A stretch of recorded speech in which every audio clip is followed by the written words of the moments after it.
کل نئے صوبوں کے حوالے سے جو فارمولا چل رہا ہے اس پر بات ہوئی تو ذکر 18ویں ترمیم اور NFC ایوارڈ کا بھی آیا اور اس پر سیٹھی صاحب فوری پیش رفت ہم نے دیکھی کہ صدرداری نے نئے NFC ایوارڈ کے لیے 11واں قومی مالیاتی کمیشن تشکیل دے دی ہے جس کو وزیر خزانہ لیڈ کرنے جا رہے ہیں۔ میٹنگ کی کوئی ڈیٹ سامنے نہیں آئی، لیکن جب بھی یہ میٹنگ ہوگی تو آپ کے خیال میں کیا ایشوز ڈسکس ہوں گے اور کیا آؤٹ کم ہوگا؟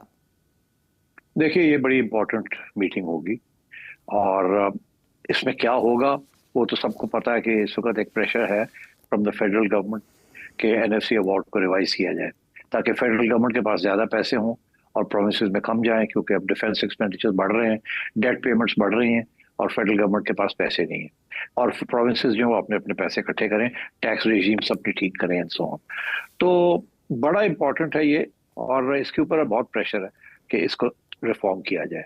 اب یہ انٹرسٹنگ ہے کہ آصف زرداری صاحب نے جلدی سے سائن کر دیے، اس کا یہ مطلب ہے کہ ایجنڈا بڑا کلیئر ہوگا کہ اس کو کرنا ہی کرنا ہے۔ اب سوال یہ ہوگا کہ کیسے کرنا ہے، کیا کس چیز کو ٹنکر کرنا ہے، کسی اسٹیٹسٹک کو اوپر کرنا ہے، کسی کو کم کرنا ہے۔ جو سٹینڈرڈ جو بات ہوتی ہے وہی ہوتی ہے کہ جی اس وقت پیسے جا رہے ہیں on the basis of population, Punjab کو 56% کے قریب and so on and so forth, کیونکہ مگر اس کے اوپر بھی بہت سے فارمولے آ رہے ہیں کہ آگے سے پاپولیشن کے علاوہ بھی اور چیزوں کو بھی سامنے رکھا جائے and so on and so fourth. مطلب جو لبے لباب ہے کہ اس کا مقصد یہی ہے کہ اب پروونسز کو کم پیسے ملیں گے اور فیڈرل گورنمنٹ کو زیادہ ملیں گے۔ تو میں سمجھتا ہوں اس میں دو چیزیں دیکھنے والی ہیں۔ ایک تو یہ کہ جو ممبرز نامینیٹ ہو رہے ہیں، ایک تو فائنانس منسٹرز ہوتے ہیں چاروں، مگر ان کے ساتھ ایک ایک ٹیکنیکل ممبر بھی ہوتا ہے۔ امپورٹنٹ بات یہ دیکھنا ہے کہ وہ ٹیکنیکل ممبر کس کو ساتھ رکھ رہے ہیں، بیکاز وہ ٹیکنیکل ممبر ہوتا ہے جو فائنانس منسٹر کی بات کو سپورٹ کرتا ہے اور وزن ڈالتا ہے اور ڈیٹا کو جو ہے نا وہ اس کے اوپر بحث کرتا ہے، بیکاز اس کے پاس سارا ڈیٹیلز ہوتی ہیں۔ تو اس میں نے دیکھا ہے کہ پنجاب کی طرف سے جس کو نامینیٹ کیا گیا وہ ہے ناصر کھوسہ صاحب۔ ناصر کھوسہ صاحب was at one time chief secretary Punjab Shehbaz Sharif کی حکومت میں، مگر اس کے بعد یہ became executive director of World Bank, ان کو وہاں چلے گئے تھے۔ تو he knows the issues very well اور وہ ان کی یہی کوشش ہوگی جو ان کی بریف ہے اس کو وہ بڑے اچھے طریقے سے پریزنٹ کریں گے، because he served in both province and in centre, so he knows کہ ایشوز کیا ہیں اور کیا نہیں ہیں۔ اینڈ تو وہ ایک تو یہ کہ اور ان کی بڑی اچھی ریپوٹیشن ہے، بڑے سوبر قسم کا انسان ہے اینڈ ویل ریگارڈیڈ۔ تو مگر I think he will play a positive role in trying to get this reform done.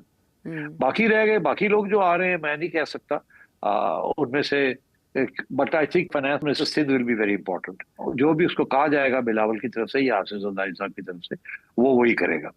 اچھا اب وہ کیا ہوگا، that will reflect directly on people's party, اور میرا خیال ہے پیپلز پارٹی کو کہہ دیا ہوگا کہ گڑبڑ نہیں کرنی ہے آپ نے، کیونکہ آپ نے دیکھا پانی کے مسئلے کے اوپر پیپلز پارٹی جو ہے وہ ریجڈ رہتی ہے، ہلتی نہیں ہے۔ اچھا تو اب یہ ایوارڈ کے اوپر بھی، پیسے کے اوپر بھی they are going to take a hard line، مگر ایونچولی میں سمجھتا ہوں کوئی نہ کوئی اگریمنٹ ہو جائے گی۔ اچھا اب یہ ہے کہ وہ کیا ہوگی، ایک تو یہ ہے کہ جو ان کو پیسے جاتے ہیں وہ کم کر دیے جائیں جس کے اوپر ریزسٹنس ہوگی، مگر جو چیز ایک نیا فارمولا بھی ہو سکتا ہے وہ ایسے کہ ہاں آپ کے پاس پیسے تو جاتے ہیں مگر کچھ ایسی چیزیں ہیں جو فیڈرل گورنمنٹ کرتی ہے جس میں آپ کا حصہ ہونا چاہیے، آپ کو بھی کنٹریبیوٹ کرنا چاہیے۔ تو ایک ہاتھ سے پیسے چلے جائیں گے اور دوسرے ہاتھ سے پروونسز سے کچھ پیسے لے لیے جائیں گے۔ فار ایگزامپل ڈیفینس ہو گیا یا اور بھی بہت سی چیزیں ہیں، میجر پروجیکٹس ہیں، ہائیڈرو الیکٹرک پروجیکٹس ہیں یا ایٹسٹرا جو کہ نیشنل لیول کے ہیں، وہ کہیں گے جی اس کے اندر بھی آپ کنٹریبیوٹ کریں۔ اب جو سڑکیں بنتی ہیں، ہائی ویز بنتے ہیں پروونسز کے اندر، جو فیڈرل گورنمنٹ پیسے PSDP میں ڈالتی ہے، وہ کہیں گے جی اس میں آپ بھی کنٹریبیوٹ کریں۔ تو ایک ہاتھ میں وہ دے دیں گے تاکہ اس کو کوئی ڈسٹربنس نہ ہو، دوسری طرف یہ پروونسز کو کہہ سکتے ہیں کہ اب آپ تھوڑے سے پیسے واپس کریں ہمیں، یہ جو پروجیکٹس ہیں اس کے اندر حامی بنے آپ، بیکاز یہ آپ کے کام کے ہیں۔ تو میرا خیال ہے کہیں نہ کہیں سیٹلمنٹ ہو جائے گی۔ اس وقت جو سچویشن چل رہی ہے یہ انفیزیبل ہے، اس کے ساتھ تو بالکل کولیپس کی طرف جا رہا ہے فیڈرل گورنمنٹ، اور پروونسز کے اوپر اب کوئی پریشر نہیں ہے کہ اچھی گورنمنٹ کرے یا اچھی ایفیشنسی کے ساتھ ڈسٹریبیوٹ کرے فنڈز، اور پاکستان کی جو نیشنل انٹرسٹ ہے اس کے اندر زیادہ ہاتھ رکھے اور زیادہ حامی بنے اس میں۔ سو آئی تھنک یہ سیٹل ہو جائے گا۔ اچھا سیٹھی صاحب، ایک اور بڑا معاملہ غزہ کا، ہاں قحط سالی باقاعدہ طور پر بیان کی گئی ہے اور کہا گیا ہے کہ جو قحط ہے یہ مین میڈ ہے، انسان کا کریٹڈ ہے اور اسے ختم کیا جا سکتا ہے فوری اقدامات لے کر، کیونکہ پہلا فیز بنیامین نیتن یاہو کی جانب سے شروع کیا جا چکا ہے غزہ میں آپریشن کا۔ لیکن ایسے میں جو جیروسلم پوسٹ ہے اور دا ٹائمز آف اسرائیل ہے، جو اسرائیل کے نامور اخبارات ہیں، وہ یہ بتا رہے ہیں کہ IDF کی جانب سے یہ بیان آیا ہے کہ حکومت کی بقا، ان شارٹ نیتن یاہو کی بقا غزہ پر حملے میں منحصر ہے. اس کے علاوہ اسرائیل کے ایک سابق وزیر خزانہ ہے، انہوں نے یہ الزام لگایا ہے کہ حماس کو اصل میں بنیامین نیتن یاہو نے نرچر کیا اوور دی ایئرس. اور بائیڈن انتظامیہ کے ایک آفیشل یہ کہہ رہے ہیں کہ جب جو ہاسٹیجز تھے ان کی رہائی کی بات ہوتی تھی تو اس ایڈمنسٹریشن کی جانب سے، نیتن یاہو کی جانب سے بار بار اس کو سیبوٹاج کیا گیا. یہ آگے پیچھے یکے بعد دیگرے 3 خبریں ایسی آئی ہیں جو بتا رہی ہیں کہ ان ہاؤس یعنی گھر کے اندر سے بنیامین نیتن یاہو کے خلاف بات شروع ہو گئی ہے. اس کا اشارہ آپ اپنے انالیسز میں پہلے بھی دے چکے ہیں. سو کدھر جا رہی ہے بات اب اس کے بعد؟ بالکل جی، میں اس کے بارے میں کہہ چکا ہوں کہ ریزسٹنس انٹرنیشنل تو آ رہی ہے، مگر انکریزنگلی آگے ڈومیسٹک سے بھی آئے گی. اور اس کا اشارہ پہلے میں نے کیا تھا کہ 17 x high people, cabinet members یا فوج کے لوگ نے آلریڈی ایک ڈاکیومنٹ سائن کیا ہے جس میں انہوں نے اعتراض کیا ہے آن نیتن یاہوز اینٹی پیلسٹائن پالیسیز، اور سمجھانے کی کوشش کی ہے کہ بس کرو، یہ جو تم کر رہے ہو یہ اس کے ساتھ اسرائیل کی جو پوزیشن ہے وہ کمزور ہو رہی ہے، اسٹرانگ نہیں ہو رہی. تو وہ تو ریزسٹنس ہے وہاں، اور جو اپوزیشن ہے وہ تو خیر ویسے کر ہی رہی ہے، اور انٹرنیشنل کمیونٹی بھی کر رہی ہے. اب وہ دیکھ رہے ہیں سپٹمبر کے اندر جب جنرل اسمبلی سیشن ہوگا تو کنٹریز لائک فرانس، کینیڈا، ان لوگوں نے تو آلریڈی کہہ دیا ہے کہ جی ہم we are going to end up recognising Palestine اگر آپ بند نہیں کریں گے. اور وہ بند کیا کر رہا ہے؟ وہ تو اور بڑھ رہا ہے، وہ سیز فائر کی طرف سے جا ہی نہیں رہا. وہ تو اب اپنی فوج ریزروسٹ، اس نے 60,000 ریزروسٹ کال کر لیے اور وہ تو پورا غازہ کو ٹیک اوور کرنے لگا ہے. اور وہاں 1 ملین کے قریب 8 لاکھ سے 10 لاکھ پیلسٹینینز کو پش کر کے آؤٹ آف غازہ ان کو اوپر بھیجنا چاہ رہا ہے. تو مطلب ہے کہ وہ تو اٹس ٹیریبل. ابھی لوگ باتیں کر رہے ہیں، وہ کہہ رہے ہیں کہ 37 سے 40% جو کیجولٹیز ہوئی ہیں وہ بچے مارے گئے ہیں. It's unbelievable. یہ تو جینوسائیڈ ہے نا. تو اس سے کم تو یہ بات نہیں ہے. اور یہ بھی میں آپ کو بتا دوں کہ یہ جو لفظ ہے نا جینوسائیڈ، یہ پہلے استعمال کیا جاتا تھا for tribal eliminations campaigns in Africa and elsewhere. اور یہودیوں نے اپنے بارے میں یہ کہا تھا کہ ہٹلر نے جینوسائیڈ کمٹ کی تھی. اب ساری دنیا جو ہے نا وہ کہہ رہی ہے اسرائیل جینوسائیڈ کر رہا ہے. تو یہ ایک بڑی نئی ڈیولپمنٹ ہے.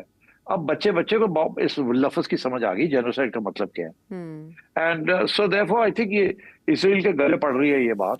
اور اب یہ جو اسرائیل نیا اقدام کرنے لگا ہے، نئے قدم اٹھانے لگا ہے، یہ اس کے اوپر کافی بیک فائرنگ بھی ہوگی. اور میں سمجھتا ہوں انٹرنل ریزسٹنس بھی نیتن یاہو کے خلاف پڑ جائے گی. ٹرمپ کے لیے پرابلم بن جائے گا کہ اگر اس نے پھر فوج بھیج دی، فوج تو ہے وہاں مگر اور فوج پہ اور اٹیک کر دیا اور سب لوگوں کو ہٹانا شروع کر دیا تو اور لوگ مارے جائیں گے. پہلی بات. دوسری بات، یہ جو الزام لگا ہے کہ جی نیتن یاہو نے پالا ہے حماس کو، یہی الزام ہے نا. اچھا، یہ بات یہ ہے کہ یہ بالکل صحیح ہے، یہ کوئی پہلی دفعہ نہیں ہے، یہ تو پہلے اسٹیبلش ہو چکا ہے کہ نیتن یاہو کی پالیسی یہی رہی ہے کہ قطر کے ذریعے قطر کو پیسے دیتے تھے فار نیگوسیشنز، مگر ایکچولی آئیڈیا یہ تھا کہ قطر آگے حماس کو دے، کیونکہ جب تک حماس ہے اس وقت تک نیتن یاہو کو اپنی لیجٹمیسی، اپنے آپ کو ریلیونٹ رکھنے کا ایک ایکسکیوز مل جاتا ہے. تو وہ اس نے بہت کیا ہے. اور پھر میں آپ سے یہ کہہ رہا ہوں، یہ حماس اتنا اسٹرانگ ہو گیا جو یہ کیسے ہوا، اور اسی وجہ سے ہوا کہ نیتن یاہو کو ایک دشمن چاہیے تھا تکڑا، جس کو وہ مار کے اور اپنی اہمیت بناتا. اور اسی لیے یہ کوئی آج کی بات نہیں ہے، یہ پرانی بات ہے کہ بہت سے جو فنڈنگ ہوئی ہے حماس کی انڈائریکٹلی وایا قطر ہوئی ہے، اینڈ اس میں اسرائیل دیٹ. پہلی بات. دوسری بات، میں نے پہلے یہ کہا تھا جب یہ حماس کی طرف سے اٹیک ہوئی کہ یہ حماس کی جو اٹیک تھی اس کو کم از کم 1 سال لگ گیا ہوگا پلاننگ کے اندر. اتنی کمپریہنسو یہ پلاننگ ہوئی تھی کہ آل لینڈ، سی، ایئر، ہر جگہ سے اٹیک ہوئی تھی. تو کیا اسرائیل کو نہیں پتا تھا؟ کہتے ہیں انٹیلیجنس فیلئر تھا. انٹیلیجنس فیلئر نہیں تھا، اسرائیل کو پتا تھا. اسرائیل نیو ایوری تھنگ. اسرائیل انکریج کر رہا تھا کہ کرو، تاکہ ہم پھر اپنا جو کرنا چاہتے ہیں ہم کر لیں. یہ اسی قسم کی بات ہے جیسے صدام حسین کے خلاف جارج بش اور ٹونی بلیئر نے یہ اناؤنس کیا کہ جی اس کے پاس ویپنز آف میس ڈسٹرکشن ہے، اور کہہ کے اور پھر چڑھائی کر دی. اور بعد میں پتا چلا کہ ویپنز آف میس ڈسٹرکشن تھے ہی نہیں. اور اب ٹونی بلیئر کہتا ہے ہاں ہماری انٹیلیجنس ٹھیک نہیں تھی, ہمیں ہمارا خیال تھا. تو مطلب یہ اسی قسم کی بات ہے کہ پہلے ایک چیز کو کھڑا کیا جائے اپنے خلاف, پھر ان کو ہتھیار دیے جائیں, پھر جب وہ آپ کے خلاف تھوڑی بہت ریزسٹنس کر سکے تو پھر آپ ان کو اڑا کے رکھ دیں اور کہیں جی دیکھیں ہم نے کتنا زبردست کام کیا ہے, اور اپنی لیجٹمیسی کو قائم کریں. تو یہ جو الزام لگ رہا ہے یہ بالکل 100% صحیح ہے, 100%. مگر اس میں جو پرابلم آتی ہے وہ یہ آتی ہے کہ جب آپ ایسا کام کرتے ہیں نا تو وہ جو جن کو آپ نے سپورٹ کیا ہوتا ہے وہ پھر تھوڑی بہت آپ کے ہاتھ سے نکل جاتے ہیں, وہ اپنی ایک زندگی ان کی اپنی بن جاتی ہے, ایک ریزن ڈیتھ ان کا اپنا بن جاتا ہے, وہ پھر وہ آپ کی بات نہیں سنتے.